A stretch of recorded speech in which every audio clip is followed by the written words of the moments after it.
generation, the elder millennial otakus, that is Dr. Stone. Okay.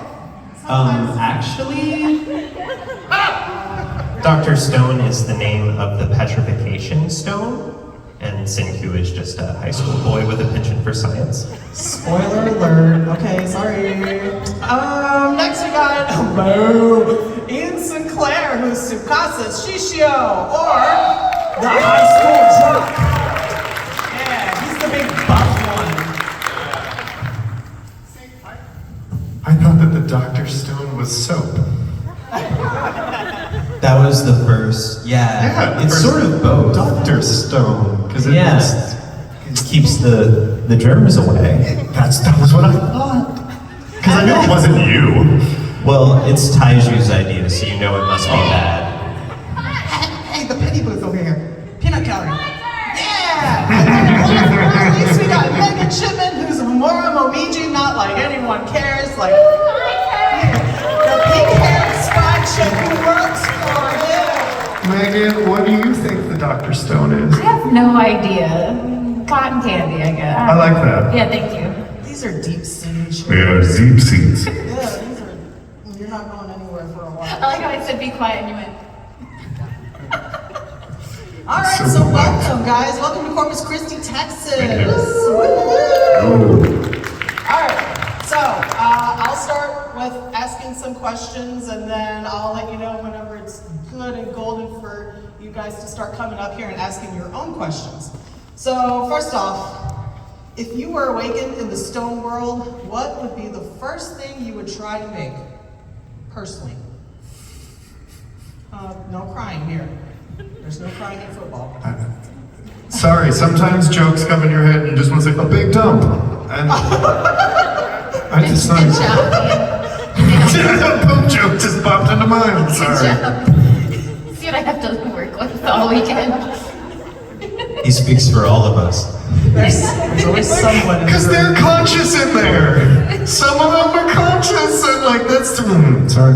Yeah, yep. Yeah, what if like you were like pretty uncomfortable right before you got petrified and it just stayed with you? Yeah, like I'm about to have to, or we're on the way to the restroom. Just the whole time. Wasn't the policeman actively peeing when he got petrified?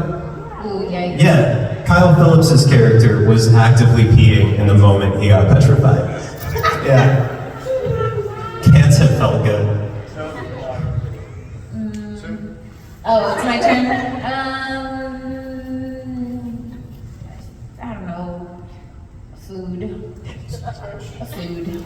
Yeah, just food. I think I would sharpen a stick. I'd find a good long stick and I would try to make the tip of it sharp.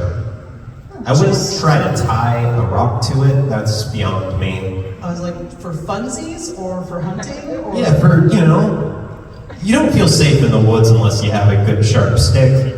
Okay. Step one, get a blade, you know? Yeah. So you can do all the other fun stuff. You could hunt with it, you could scare a lion, maybe, with it. Maybe. You could Better use than it not having a stick against a lion.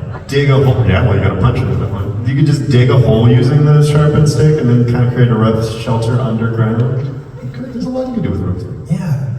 Do you camp? Oh yeah, we've talked about this. Yeah. They could go on for hours.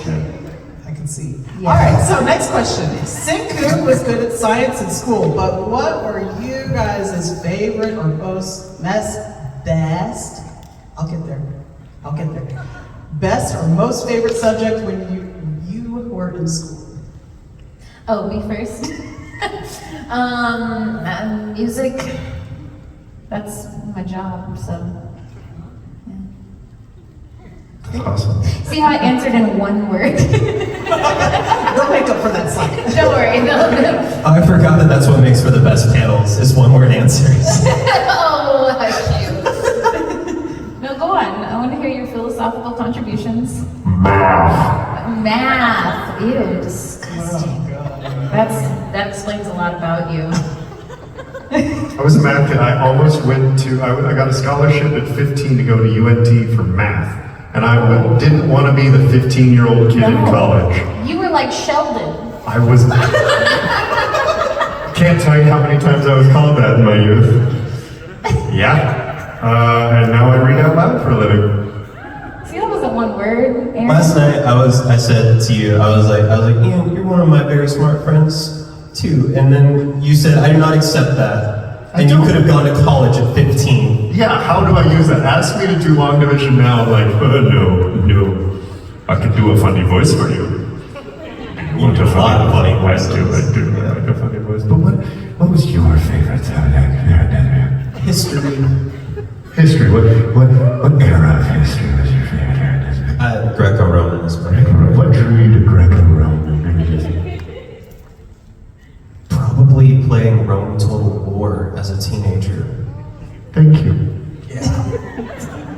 I gotta be honest. No, that's a beautiful route. Considering that you're reading a book of Zulu African folk tales, it really doesn't surprise me to hear that as your answer. Yeah.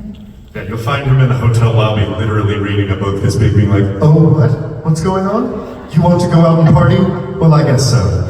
Let me put my Zulu African book up. He's the smart one. Like honestly, when he got Senku, we're all like, well, yeah. Yeah, makes Like, you put sense. smarty pants, you need someone like Aaron who can sound smarty pants. I sound like I would survive outdoors. That's bad. I like being outdoors.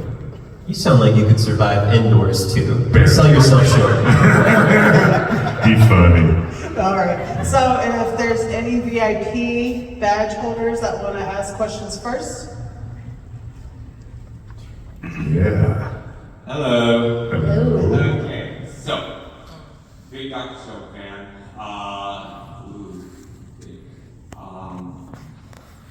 What is the most insanely shop that Senku invented in this Stone Age world? Well, you know, I think my favorite thing about Senku is that he's got a little bit of that, like tech startup CEO to him, because he'll say things like, "We're going to invent the cell phone," and then he makes a walkie-talkie. Yeah, that's not a cell phone, that's a walkie-talkie. He tried his He best. invented Excel. Yeah, it's very aspirational, but it sort of sets me up to not be that shocked, even though he's accomplished a miracle. I'm like, instead of being like amazed by the miracle, I'm like, well, maybe you should have called it a walkie-talkie, Senku. The cryo-freezing chamber? Yeah. Stuff that we don't even really have all that well nailed down. He's done that in the Stone Age with rocks. Yeah. That is impressive. You know, considering I just show up and I do some backflips, and I'm not on Senku's side, and I was like, give me some food. Is it villain? How? She just is like, I want some cotton candy, and I'm gonna backflip away. I don't know what the heck Senku has done. Walkie-talkies sounds nice though. I mean, it's pretty, again, it's impressive. Did you have walkie-talkies growing up? No. I mean, I could have, but I just didn't personally have them. When's your birthday? Oh, it's okay. It's okay, Grandpa. We don't need There were these things called walkie-talkies before, so. walkie-talkies. I was born in 92. I didn't know if you ever played with them. I was born in 92. My brother and I used to play walkie-talkies. Yeah, I had walkie-talkies. Oh, cool. Yeah. Well, I didn't have them, but like I used them. Still might want to get you a walkie-talkie. That'd be fun. Yeah. It'd be like, oh, like that panel. It'll be like, yeah. The panel. Yeah. Mm-hmm. Ian, did you have walkie-talkies growing up? Me and my brother used to use our walkie-talkies, and my neighbors Same. had some that lived like 3 or 4 houses down. We used to use that. Yeah, same. 80s and 90s. Hey. Elder There was, millennial. there was a glorious point. It was like 3 years before like teenagers could have cell phones, and after airsoft guns became popular, where you could legitimately use a walkie-talkie to coordinate battle tactics. Pretty great. Middle school was awesome, y'all. Good time. Glad you had a good time. Well, not in school. I guess I had a good time at that age. I think just the general anxiety that we all had, just because it was just like I'm not gonna old man talk. Whatever. It is. Thank you. Yeah. Yeah. Are there any other VIPs that want to ask questions? Oh, we got it. Whoa. Gotta take her. She said, let's go. Let's go. She's ready. Okay, hold on. Got it? Okay. So what was your favorite time recording in the booth for either seasons 1 or 2? What's a favorite line you have or moment when recording? Oh, mine's easy. The one where she just goes and eats a piece of cotton candy.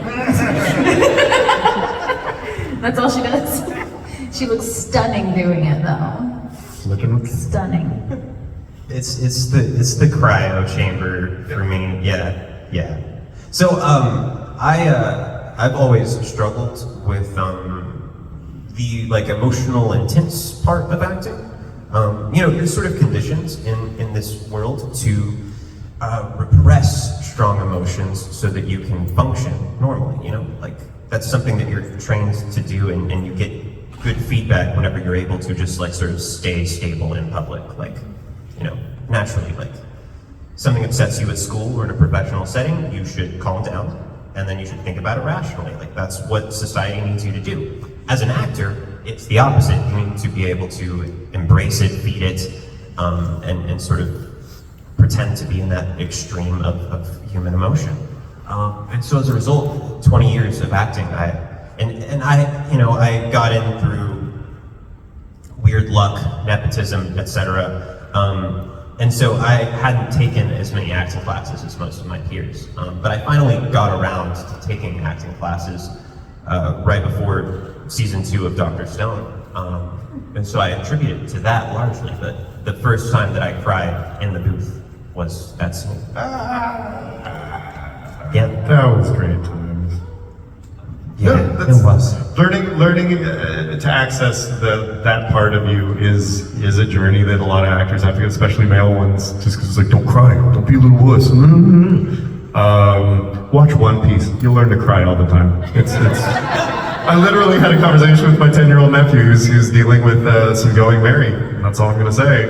And I got to have a conversation with him about how healthy it is to cry, because that's generational, we've been taught something else.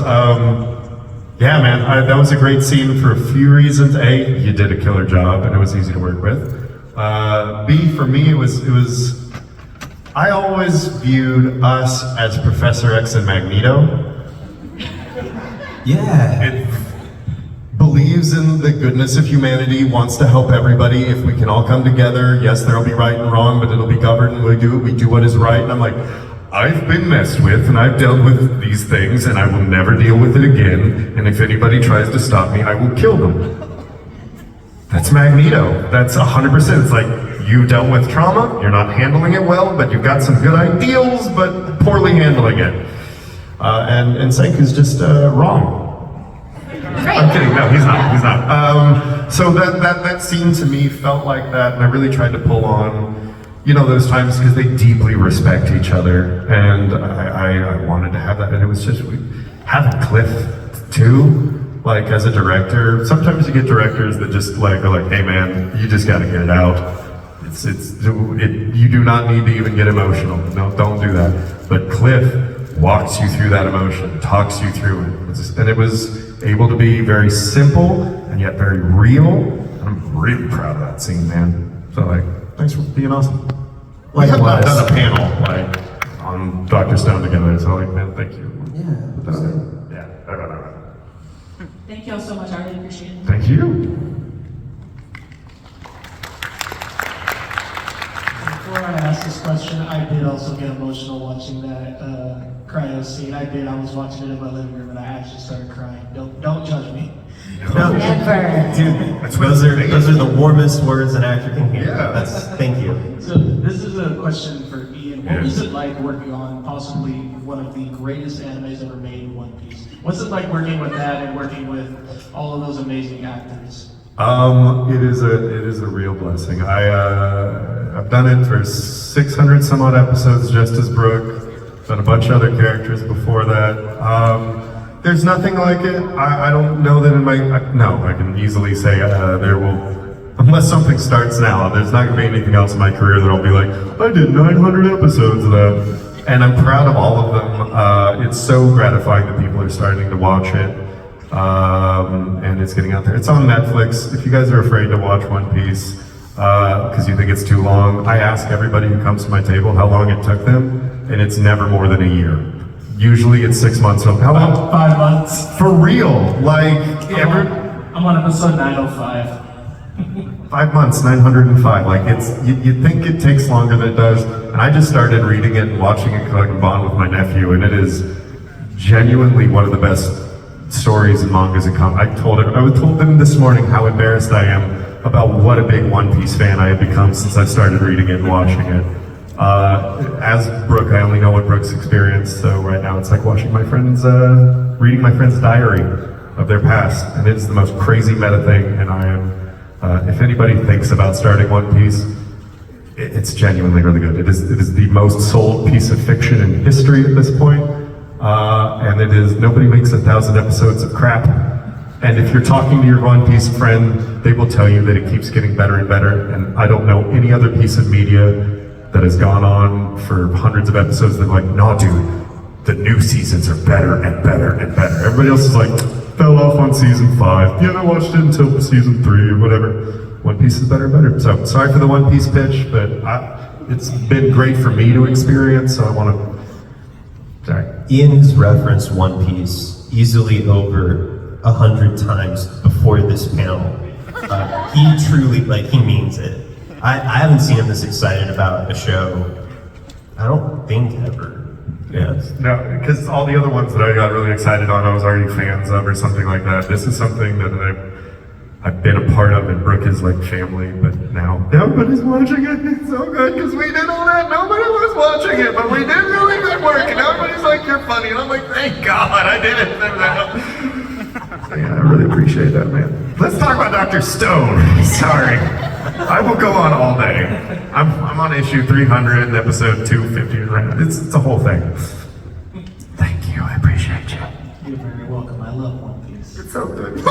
Appreciate you. If you and Senku had an IQ test, who would win? It's not even close, dude. Dude, Had your own back? I have. You didn't answer. He just said it's not even close. No, I have an average IQ. I swear to you. My interests might make people think I'm smart, but it takes me a second to grasp things. What is your Senku is so definition of smart. an average IQ, Aaron? I haven't taken a test. What is it, 100 and something is average? Aaron is by far one of the smartest people I know, but it's one of those friends that you'll mention something totally normal, be like, oh, I don't know, Miley Cyrus going, who? And you're like, oh, you just didn't keep that fact. You just You just let that go, and he's like, yeah. And then he'll say some fact about, I don't know, some old ancient thing that you're like, oh, that's deep, and you use Latin throughout that. Which you don't know, you've never seen Home Improvement. Should have had our lunch conversation yesterday. If people are book smart, then they're not common sense smart. But he is, but it's just pop culture. Pop culture. Yeah, I do try to throw stuff out. I try to prioritize my memory space, what goes in there. That makes sense. So there's a 10 billion% chance you're not as smart as him. Correct. The other dude made a cryo chamber in a walkie-talkie. Yeah. And noodles and everything else. What? If I was in Senku's situation in the stone world, I'm pretty sure I Would die. How is Senku's grasp on history? Surprisingly good. Yeah, it actually he tells is. you who invented the things. He's like, yeah, old man Einstein came up with the founding principle of this, and Yeah, but then is that old just man Blank did. That just might be an engineering fanboy, though. Just a history fanboy, so But he knows the history of science, and so I'm trying to say how you excel in other ways. I'm failing. Aaron won't let you. Won't! Is he smart? I don't. See how he manipulates the conversations? Senku. It's hideous. Yeah. Insidious. Thank you, though. And this is the last question Yes. for Miss Megan. Yeah. If Anya and Becky fought over Damien, who would win? I mean, I guess Anya, because she could read Becky's mind. But the question is, would Anya want to win? Would she be too nice to Becky? Or would she would she be like, I know I can win, but I can't win because then Becky will know I'm reading her mind, even though, you know, like, even though that probably isn't true, but Anya likes to, what's the word? Catastrophize? Is that the word? Catastrophize? You know what I mean? She likes to assume What's the the word? worst and everything. What's the word, Aaron? Catastrophize? Catastrophize? Is that a word? Catastrophize? You want to turn catastrophe into Yes. a verb? That was a word. To project catastrophe Don't into pretend yourself. you don't know now. Senku would already have the answer. 10 billion. Oh, wreck. Oh, right. Okay, yeah, that's it. Yeah, got it there. No, yeah. Catastrophize. Catastrophize. No, that's not a It is a word. word. It is. There's a verb that is You can catastrophizing. like catastrophize things like in your mind, where you're just like everything in the That world sounds is like conversate. Psychology today, catastrophizing. I'm a therapist, and that is a true word. Wait, it's the name of a cognitive disorder. That's like some psychological Shut up, term. shut Somebody up. was writing a book. Shut up. You know they Listen, Aaron, love listen. They get their You're doctorate, they catastrophizing. write a book, they make up a new word. You are catastrophizing right now. You are. But yeah, that's my answer. I don't know. So I think Anya would win, but the real question is, would she let Becky win because she would assume that people would then be suspicious of her? That makes sense. I don't know. Are you?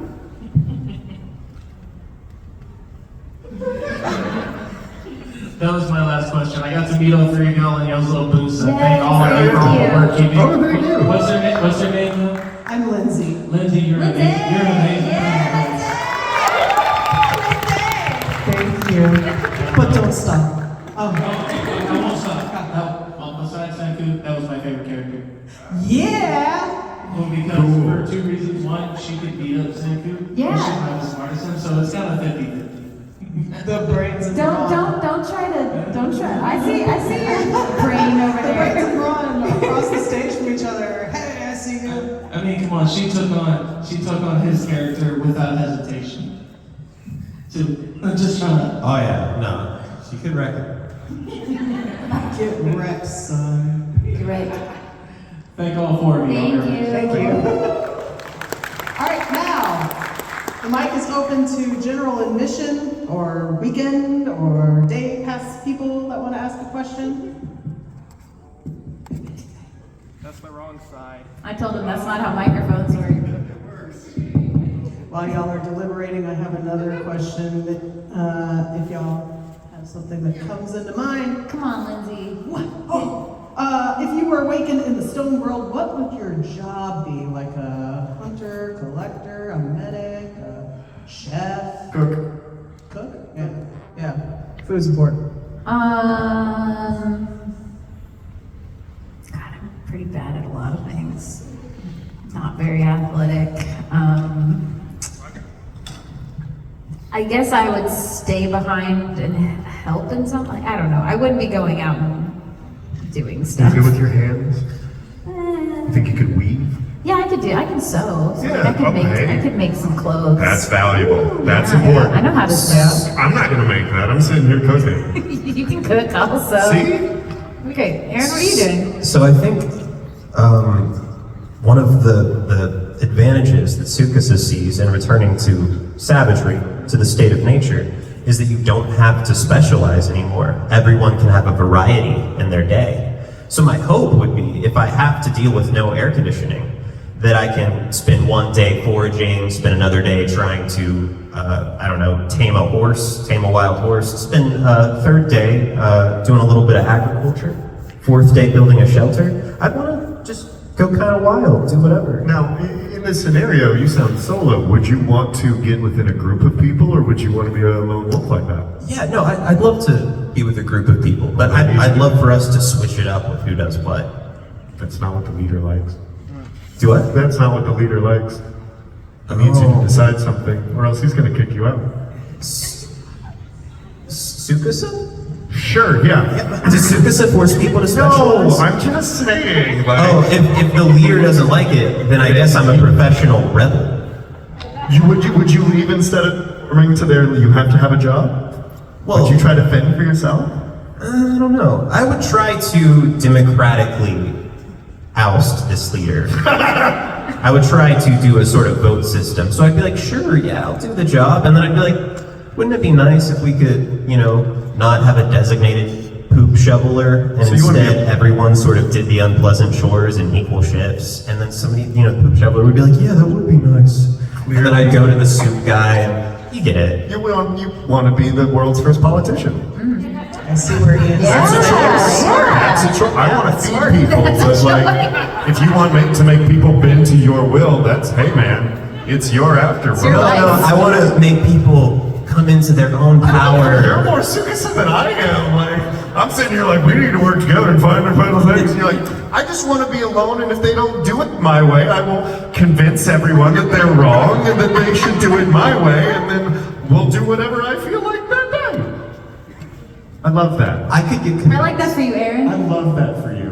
And then you can open that cafe you talked about yesterday in the woods. See? Do He that. wants to, okay, get this. He wants to open up a cafe in the woods where it's its own self-sustaining cafe. And everyone works at the cafe, and then you get to eat the food in the forest for free. It's like Portland, man. Portland. Move They to already have it in Seattle. Portland, so it wouldn't be special. I like that you have a coffee shop where, by the way, you're naked, because at some point in doing all the thing, you haven't sewn together clothes or cooked anything. Yeah. So just Aaron's naked coffee shop. I made one cup because I'm doing everything. And then I smash these beans with a rock because I haven't made a grinder, because I do everything. Hi, what's your question? Hi, well, it's more of a, we have to tell you something and then ask you, Okay. this is for Erin, for her science fair in 3rd grade, we actually did the same Kukula, and she actually placed in the top 3. Well, this year, we want to do something, as well, referencing Stone. So, what should we do next for this upcoming season? Make a cryo chamber, apparently. No, I'm just kidding. Yeah, you could make soap. That would be cool. What is it? Calcium carbonate. You can grind up seashells to do it. Another one that I think is pretty accessible and very interesting is siphons. You could just demonstrate how siphons work and sort of talk about how that was used in like ancient hydraulics, like fountains and baths in times before like electricity. And I mean, our water works without electricity, so you could get into why that is. Yeah. But siphon is, you know siphons, yeah? Okay, y'all remember, because you've seen Dr. Stone. Yeah, that's one I'd recommend. That seems doable to me. I still want to like siphon one pond into another pond just because I can. I know it would be kind of mean to the fish. How would that fit into your coffee shop? Well, the coffee shop's gonna need a lot of water, Okay, yeah. I guess. Good thing that you get to carry it. Because you're doing a little of everything. No, I believe in working as a group. Just not enforcing people to do the same monotonous task every day. You hippie. We are surviving. You are trying not to poop yourself to death. No. Order, Aaron. I will sew, Ian will cook, and you will just make This is coffee. the kind of thinking that leads to people having to be in a cannery and their job is to crank We're and then just trying pop. to create order so we can eventually Pop. branch off and have more of what you want. More you need to have stuff you order don't choice. need. Why am I having to argue your side? Just woke up. We just want order, Aaron. Yeah, Susan swept it down.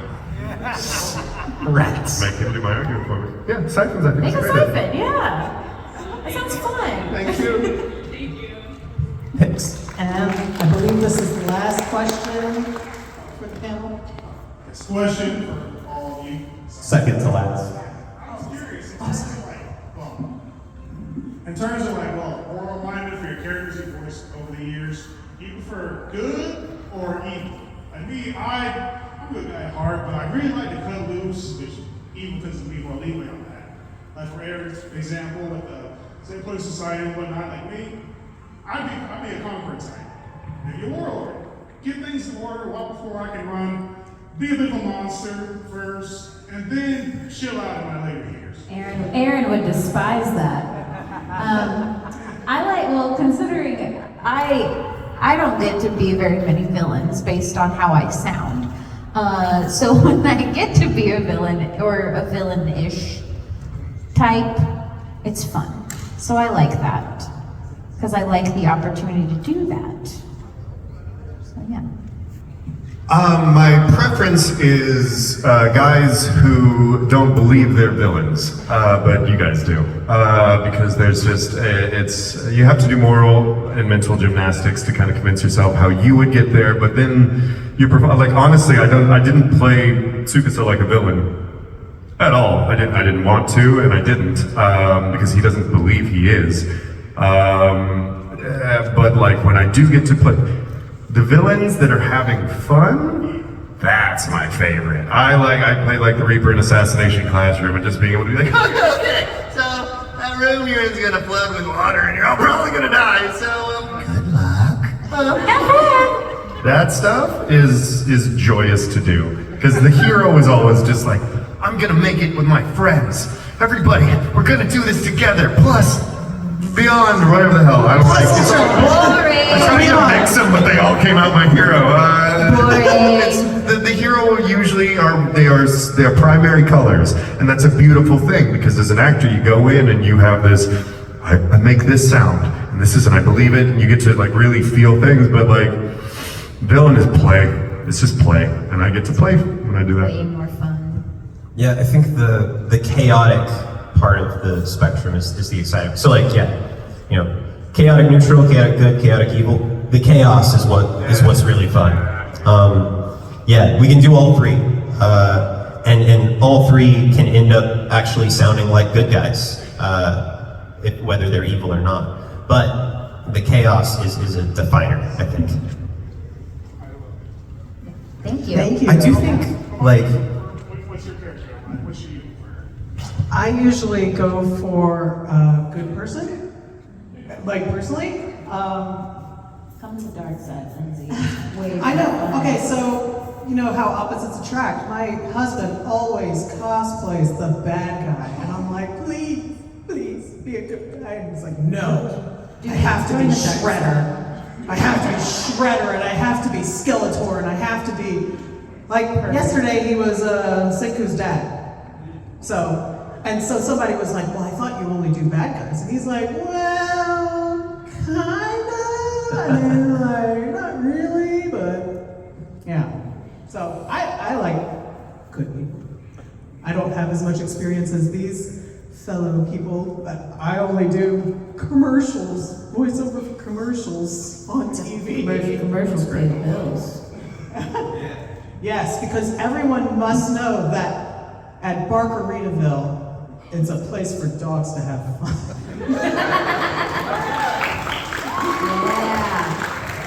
Thank you very much.